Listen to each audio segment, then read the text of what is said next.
आप सभी को जय मसीह की। मैं आशा करती हूँ कि परमेश्वर के अनुग्रह से आप सभी भले चंगे होंगे, क्योंकि हमारा परमेश्वर भला है और उसकी करुणा सदा की है और वो हमेशा अपने लोगों पर दया करता है। आज मैं आपसे जिस विषय पर बात करना चाहती हूँ वो प्रार्थना पर है। प्रार्थना हम सभी के जीवन का एक इम्पॉर्टेंट पार्ट है। प्रार्थना के द्वारा हम परमेश्वर से कनेक्ट होते हैं। लेकिन आज मैं आपसे जो बात करूंगी वो है कि हम कैसे प्रार्थना करें।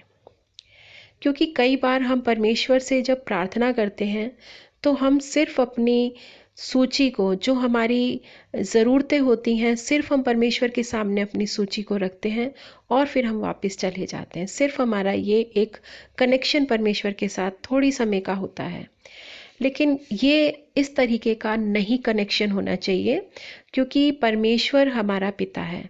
जब हम उसको अपना पिता कहते हैं तो एक पिता और एक पुत्र या पुत्री का संबंध सिर्फ इतना नहीं होना चाहिए कि जब हमें ज़रूरत हो हम परमेश्वर के पास चले गए और उसके बाद जब हमारी ज़रूरत पूरी हो गई तो फिर हमें परमेश्वर की ज़रूरत नहीं है।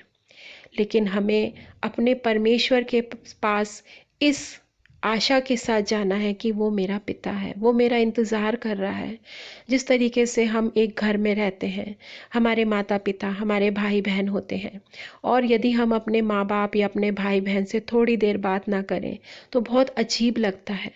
वैसे ही हमारा परमेश्वर जो हमसे कहता है कि वो हमारे संग है, हम जब उससे बात नहीं करते हैं तो उसे कैसा अनुभव होता है। अगर हम बाइबल में देखें तो परमेश्वर प्रत्येक संध्या के समय में आदम और हव्वा से मिलने आता था।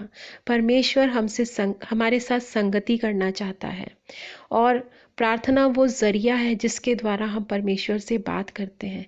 लेकिन हम क्या बात करते हैं परमेश्वर से, यही मेन बात है, और इस पर हमें विचार करना बहुत ज़रूरी है। जब हम परमेश्वर के पास प्रार्थना में जाते हैं तो हमें उस प्रेजेंस को फील करना है जिस परमेश्वर की उपस्थिति में हम आए हैं। क्योंकि थोड़ी देर हमें शांत रहना है, थोड़ी देर हमें शांत रहकर अपने परमेश्वर की उपस्थिति को अनुभव करना है, उसका आनंद लेना है, और हमें परमेश्वर की स्तुति में गीत गाने हैं। क्योंकि जब हम प्रार्थना से पहले परमेश्वर की स्तुति करते हैं तो हम परमेश्वर के साथ एक कनेक्शन में जुड़ने लग जाते हैं, और हमारी आत्मा जो है वो आनंद के मारे परमेश्वर के गीत गाती है, और वो हमारी आत्मा परमेश्वर से जुड़ने लग जाती है। तो इसलिए बहुत ज़रूरी है कि जब हम प्रार्थना करते हैं तो हम परमेश्वर की स्तुति भी करें। मैं ये नहीं कह रही हूँ कि यदि हम बाहर हैं या हम कुछ कार्य कर रहे हैं तो उस समय हमें ऐसा करना ज़रूरी है। मैं उस समय की बात कर रही हूँ जब आप लोग फ्री हैं और जब आप प्रभु के साथ प्रार्थना कर सकते हैं। तो जो हमारी आराधना है वो हमें परमेश्वर के साथ बहुत इजीली कनेक्ट करती है। तो मैं आपको ये बताना चाहती हूँ कि हमें परमेश्वर के पास जब हम आते हैं तो हमें उसे अनुभव करना है। क्योंकि जब हम एक दूसरे को देखते हैं अपने घर में, अपने माता पिता को, अपने भाई बहन को, तो हम बहुत इजीली उनसे कनेक्ट हो पाते हैं। लेकिन हमारा परमेश्वर जो हमें दिखाई नहीं देता, जब वो हमें दिखाई नहीं देता तो इसका अर्थ ये नहीं है कि हम सिर्फ अपनी डिमांड्स को रखें और चले जाएं। हमें उसे अनुभव करना है, वो हमारे साथ होता है। पवित्र आत्मा की प्रेजेंस से हम परमेश्वर को अनुभव कर सकते हैं अपने साथ। और दूसरी बात कि हमें परमेश्वर के साथ प्रार्थना करते समय हमें उसको महत्व देना है, हमें आदर देना है कि सच में हमारा परमेश्वर कितना महान परमेश्वर है। जैसे प्रभु यीशु मसीह ने भी प्रभु की प्रार्थना में सिखाया कि हे हमारे पिता, तू जो स्वर्ग में है, तेरा नाम पवित्र माना जाए। हाँ, हमें प्रार्थना का आरंभ हमेशा अपने प्रभु को आदर देते हुए करना चाहिए। और हम कब अपने प्रभु को आदर दे सकते हैं? जब हमारे मन में प्रभु के लिए आदर होगा, जब हमारे मन में कोई जल्दबाजी नहीं होगी कि नहीं, मुझे सिर्फ अपनी बातों को, अपनी डिमांड्स को परमेश्वर के सामने रखना है। हमें बहुत धैर्य के साथ, बहुत आनंद के साथ, बहुत शांति के साथ परमेश्वर की प्रेजेंस को अनुभव करना है। और अगर हम बाइबल में देखें तो बाइबल में हमें बहुत से लोगों के उदाहरण मिलेंगे कि किस किस तरीके से उन्होंने प्रार्थना की। अगर हम बाइबल में देखें तो एक फरीसी और एक चुंगी लेने वाले की हम प्रार्थना को देखते हैं। जब वो दोनों परमेश्वर के भवन में प्रार्थना करने के लिए गए तो फरीसी अपने प्रार्थना को किस तरीके से करता है, वो अपने धार्मिकता पर घमंड करते हुए परमेश्वर से प्रार्थना करता है। वो कहता है कि मैं इस चुंगी लेने वाले के समान नहीं हूँ, ये चुंगी लेने वाला तो पापी है, मैं धर्मी हूँ। एक तरीके से वो परमेश्वर के सामने इस बात को रख रहा है। वो अपने धार्मिकता के कामों को परमेश्वर को गिना रहा है कि मैं तो अपना दशवांश भी देता हूँ, मैं तो उपवास भी रखता हूँ। तो दूसरी तरफ हम चुंगी लेने वाले को देखते हैं जो अपने आप को विनम्र करता है, जो अपने आप को दीन करता है और वो कहता है कि परमेश्वर, मैं तो आपकी ओर दृष्टि उठाने के योग्य भी नहीं हूँ क्योंकि मैं गुनहगार हूँ। वो अपने आप को विनम्र करता है और पश्चाताप करता है कि मैंने गलत किया है। और हम देखते हैं कि अंत में इस चुंगी लेने वाले को ही धर्मी कहा गया। तो प्रार्थना करने का जो एक तरीका है वो है अपने आप को विनम्र करना, अपने आप को दीन करना, अपने आप को छोटा बनाना। क्योंकि सच में हमारा और परमेश्वर का हम किस तरीके से हम अपने परमेश्वर के सामने बड़े घमंड के साथ जा सकते हैं। देखा जाए तो ये उसकी दया है हम पर, जो हमको उसने चुना अपनी संतान के रूप में। वो हमसे प्यार करता है, वो हम पुकारते हैं, वो हमारी सुनता है। और उसने कहा भी है कि तू पुकार और मैं तेरी सुनूंगा। तो हमें अपने परमेश्वर के सामने बड़ी विनम्रता के साथ जाना है। इस उदाहरण से हम इस बात को सीख पाते हैं। बाइबल में इतिहास की पहली पुस्तक के 4 अध्याय के 10वें पद में हम याबेस की प्रार्थना को देखते हैं, जिसने परमेश्वर को इस तरीके से पुकारा, यानी परमेश्वर से उसने इस तरह से प्रार्थना की, भला होता कि तू मुझे सचमुच आशीष देता और मेरा देश बढ़ाता और तेरा हाथ मेरे साथ रहता और तू मुझे बुराई से ऐसा बचा रखता कि मैं उससे पीड़ित ना होता। और हम देखते हैं कि जो कुछ उसने मांगा वह परमेश्वर ने उसे दिया।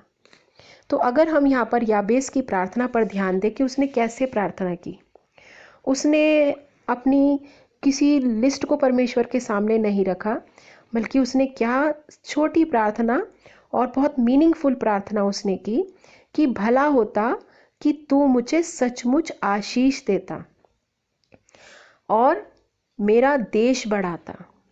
देश बढ़ाने का अर्थ क्या है? देश का आरंभ होता है हमारे घर से, हमारे आस पड़ोस से, हमारे स्टेट से, उसके बाद फिर आता है हमारा देश।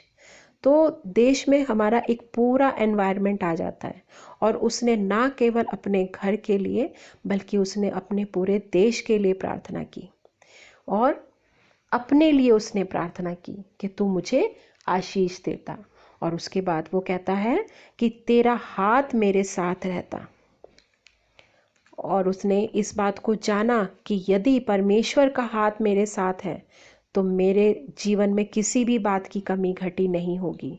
और आगे उसने कहा कि तू मुझे बुराई से ऐसा बचा रखता कि मैं उससे पीड़ित ना होता। और उसके बाद वो कह रहा है कि तू मुझे बुराई से ऐसा बचा रखता, यानी हमें परमेश्वर से इन सारी बातों को रखना है कि परमेश्वर सच में तू मुझे हर बुराई से बचा, तू मुझे परीक्षा से बचा। जैसे हम प्रभु की प्रार्थना में बोलते हैं, कई बार हम प्रभु की प्रार्थना करते तो हैं लेकिन हम उसको रटे रटाए रूप में करते हैं, हम उसको समझते हुए नहीं करते। तो हमें इस बात को जानना है कि जिस तरीके से याबेस ने प्रार्थना की, उसने अपने लिए प्रार्थना की, उसने अपने देश के लिए प्रार्थना की, उसने ये प्रार्थना की कि प्रभु तेरा हाथ मेरे साथ रहे। उसके बाद उसने ये प्रार्थना की कि प्रभु तू मुझे बुराई से बचा रख ताकि मैं इससे पीड़ित ना हूँ। सच में जब हम किसी भी बुराई में पड़ते हैं तो उसकी पीड़ा हम ही उठाते हैं, उसके जो कॉन्सिक्वेंसेस होते हैं, उसके जो परिणाम होते हैं, उसका सामना हमें ही करना पड़ता है, यह हमारे परिवार को करना पड़ता है। और उसने ये प्रार्थना की और हम आगे देखते हैं कि परमेश्वर ने उसकी प्रार्थना को सुन लिया। इसके बाद हम बाइबल में ही शमूएल की पहली पुस्तक उसके पहले अध्याय के 11वें पद में हन्ना की प्रार्थना को देखते हैं, जो इस तरह से प्रार्थना करती है कि हे सेनाओं के यहोवा, यदि तू अपनी दासी के दुख पर सचमुच दृष्टि करे और मेरी सुधि ले और अपनी दासी को भूल ना जाए और अपनी दासी को पुत्र दे, तो मैं उसे उसके जीवन भर के लिए यहोवा को अर्पण करूंगी। यह हम देख रहे हैं कि हन्ना जो सच में बांझ थी और इसके कारण वो बहुत ज़्यादा दुखी थी, उसने अपने मन के दुख को परमेश्वर के सामने रखा। तो हन्ना की प्रार्थना से हम इस बात को सीख सकते हैं कि जो हमारा दुख है वो हम अपने परमेश्वर के सामने उंडेलें। किसी व्यक्ति के सामने अगर हम अपने दुख को उंडेलेंगे तो शायद हमें उसका कुछ आंसर मिले ना मिले, लेकिन जब हम अपने परमेश्वर के सामने गिड़गिड़ाएंगे, जब हम अपने परमेश्वर से अपने मन की बातों को खोल कर कहेंगे, जैसे भजन का लिखने वाला भी कहता है कि अपने मन की बातें अपने परमेश्वर के सामने खोल कर कहो, तो सच में जब हम अपने मन की बातों को विनम्रता के साथ, गिड़गिड़ाहट के साथ अपने परमेश्वर के सामने रखेंगे तो हमें उसका उत्तर ज़रूर मिलेगा। बाइबल में हम योना की पुस्तक उसके 2 अध्याय में योना की प्रार्थना को देखते हैं, जो उसने एक बड़े मछली के पेट में जिस समय वो था वहाँ से उसने अपने छुटकारे के लिए प्रभु से प्रार्थना की। और वो कहता है कि मैंने संकट में पड़े हुए यहोवा की दुहाई दी और उसने मेरी सुन ली है। अधोलोक के उदर में से मैं चिल्ला उठा और तूने मेरी सुन ली है।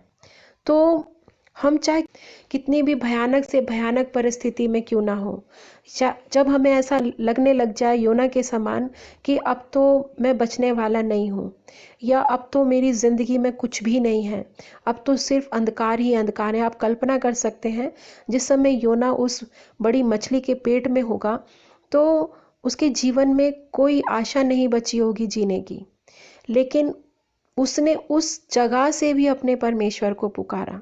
तो मैं आज आपको यही बोलूँगी कि आप अपने जीवन में चाहे कितनी भी कठिन परिस्थिति में क्यों नहीं है, आपका परमेश्वर आपको उस बड़ी से बड़ी भयानक से भयानक परिस्थिति से छुड़ाने में सामर्थ्य है।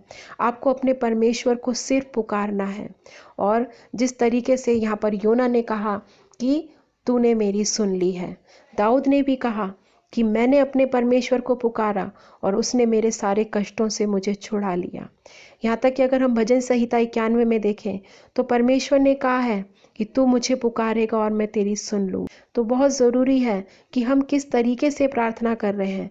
अगर हम यहाँ योना को देखें तो योना ने पश्चाताप की प्रार्थना की, क्योंकि वो परमेश्वर की आज्ञा के विरोध में गया था। तो जब भी अगर हम प्रार्थना में जाते हैं और हमें लगता है कि मैंने परमेश्वर की आज्ञा का उल्लंघन किया है, परमेश्वर जो मेरे से चाहता था मैंने वैसा नहीं किया है, या मैंने किसी व्यक्ति के मन को दुखाया है, तो हमें पश्चाताप करना है। हमें पश्चाताप के साथ परमेश्वर के पास जाना है और हमारा परमेश्वर हमें उस सारी विपत्ति से जो उस हमारी गलती के कारण हम पर आई है, हमारा परमेश्वर हमें उससे अवश्य छुड़ाएगा। इफिसियों की पुस्तक उसके पहले अध्याय के 17वें पद से हम पौलुस की प्रार्थना को देख सकते हैं कि पौलुस किस तरह से प्रार्थना कर रहा है। हमारे प्रभु यीशु मसीह का परमेश्वर जो महिमा का पिता है, तुम्हें अपनी पहचान में ज्ञान और प्रकाश की आत्मा दे और तुम्हारे मन की आंखें ज्योतिर्मय हो कि तुम जान लो कि उसकी बुलाहट की आशा क्या है और पवित्र लोगों में उसकी मिरास की महिमा का धन कैसा है और उसकी सामर्थ हम में जो विश्वास करते हैं कितनी महान है। तो यहाँ हम देख रहे हैं कि पौलुस किस तरीके से परमेश्वर से प्रार्थना कर रहा है। उसने जो प्रार्थना का आरंभ किया वो उसने परमेश्वर को आदर देते हुए किया। उसने एकदम से जो उसको चाहिए वो परमेश्वर के सामने नहीं रखा, लेकिन सबसे पहले उसने एक्सेप्ट किया कि जिसके पास मैं आ रहा हूँ वो कौन है, वो कितना महान परमेश्वर है। और वो इस बात को बोल रहा है कि हमारे प्रभु यीशु मसीह का परमेश्वर जो महिमा का पिता है। और उसके बाद फिर वो उन लोगों के लिए जिनके बीच वो सेवकाई कर रहा है, वो उनके लिए प्रार्थना कर रहा है कि तुम्हें अपनी पहचान में ज्ञान और प्रकाश की आत्मा दे। वो सिर्फ अपने लिए नहीं मांग रहा कि मुझे ज्ञान मिले, मुझे सारी नॉलेज मिल जाए, या मेरे सामने सब बातें क्लियर हो जाएं। लेकिन वो ये चाहता है कि जिन लोगों में वो सेवकाई कर रहा है उनको परमेश्वर की बातों का ज्ञान मिले, उन पर परमेश्वर की बातों का प्रकाश चमके, उनकी मन की आंखें ज्योतिर्मय हो जाएं, ताकि वो अपनी बुलाहट की आशा को जान सकें। क्या हम उन लोगों के लिए प्रार्थना कर रहे हैं जो हमारे आसपास हैं, जो प्रभु को नहीं जानते हैं? बाइबल में पहला राजा की पुस्तक उसके 8वें अध्याय के 22वें पद से आगे तक सुलेमान की प्रार्थना दी गई है। और यहाँ पर सुलेमान अपने हाथ स्वर्ग की ओर फैलाकर इस तरह से प्रार्थना करता है, हे यहोवा, हे इज़राइल के परमेश्वर, तेरे समान ना तो ऊपर स्वर्ग में और ना नीचे पृथ्वी पर कोई ईश्वर है। यहाँ हम देखते हैं कि सुलेमान भी जिस तरीके से प्रभु यीशु मसीह ने हमें प्रार्थना करना सिखाया, उसी तरीके से वो भी सबसे पहले परमेश्वर को आदर देता है।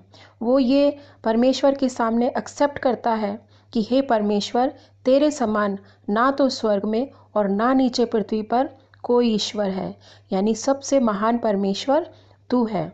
और उसके बाद वो परमेश्वर से इस तरह से कहता है 24वें पद में, जो वचन तूने मेरे पिता दाऊद को दिया था उसका तूने पालन किया है, जैसा तूने अपने मुंह से कहा था वैसा ही अपने हाथ से उसको पूरा किया है।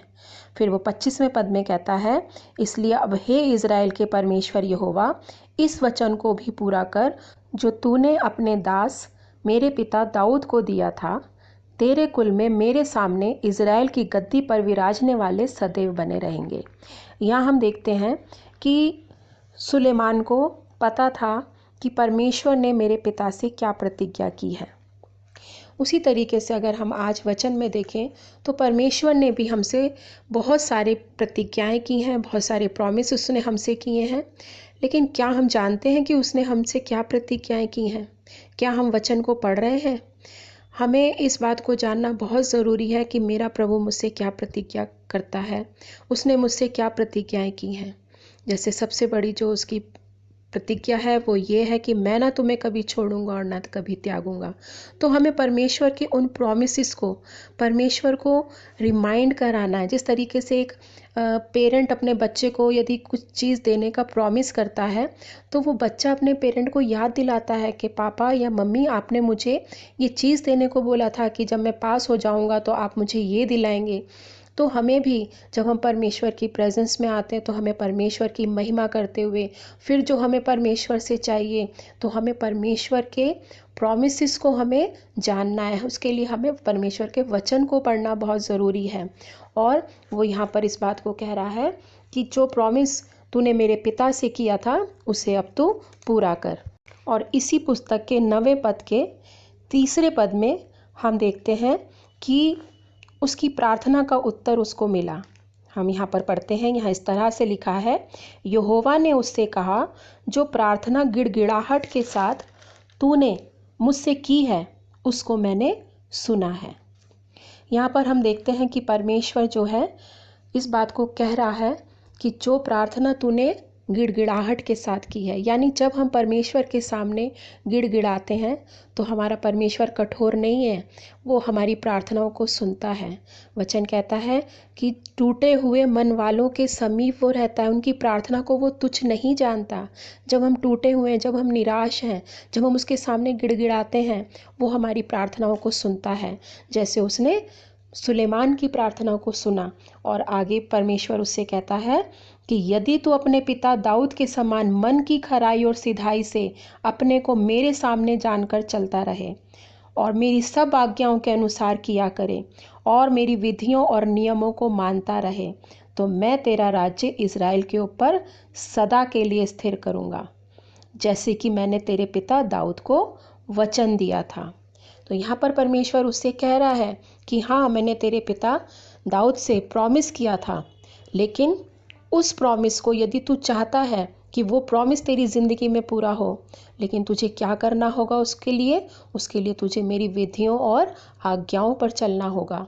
वैसे ही आज जब हम प्रभु को याद दिलाते हैं कि प्रभु आपने तो कहा है कि आप मुझे सारी आशीषें देंगे, प्रभु जी आपने मुझसे ये प्रतिज्ञा की है, लेकिन उस प्रतिज्ञा के साथ साथ प्रभु हमसे भी ये चाहता है कि वो जो हमें कहता है, वो जो हमें आज्ञाएं देता है अपने वचन में, हम उसका पालन करें, क्योंकि जब हम उसका पालन करेंगे तो परमेश्वर अपने प्रॉमिस को ज़रूर पूरा करेगा।